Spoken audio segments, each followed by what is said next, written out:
புதுச்சேரி வில்லியனூரில் சோழர் காலத்தில் கட்டப்பட்ட அருள்மிகு கோகிலாம்பிகை உடனுரை திருக்காமேஸ்வரர் கோவிலின் ஆடிப்பூர தேரோட்டத்தை உள்துறை அமைச்சர் நமசிவாயம் வடம் பிடித்து தொடங்கி வைத்தார். பள்ளி மாணவர்கள் மட்டுமே கலந்து கொண்டு வடம் பிடித்து இழுத்த தேரோட்டம்.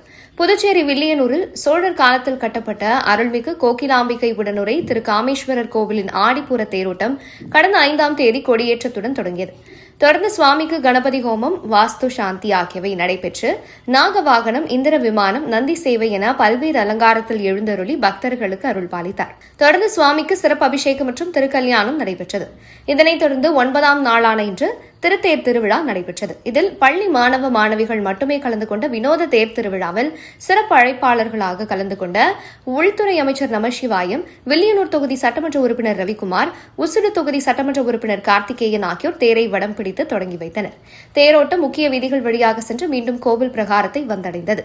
இதேபோன்று காசிக்கு வீசம் பெற்ற திரு காஞ்சி கங்கை வராக நதீஸ்வரர் ஆலயத்தில் ஆடிப்புற தேரோட்டம் நடைபெற்றது. ஏராளமான பொதுமக்கள் கலந்து கொண்டு பக்தி பரவசத்துடன் தேரை வடம் பிடித்து எடுத்து சுவாமி தரிசனம் செய்தனர். நிகழ்ச்சிக்கான ஏற்பாடுகளை ஆலய நிர்வாகம் மற்றும் ஊர் பொதுமக்கள், இளைஞர்கள் செய்திருந்தனர்.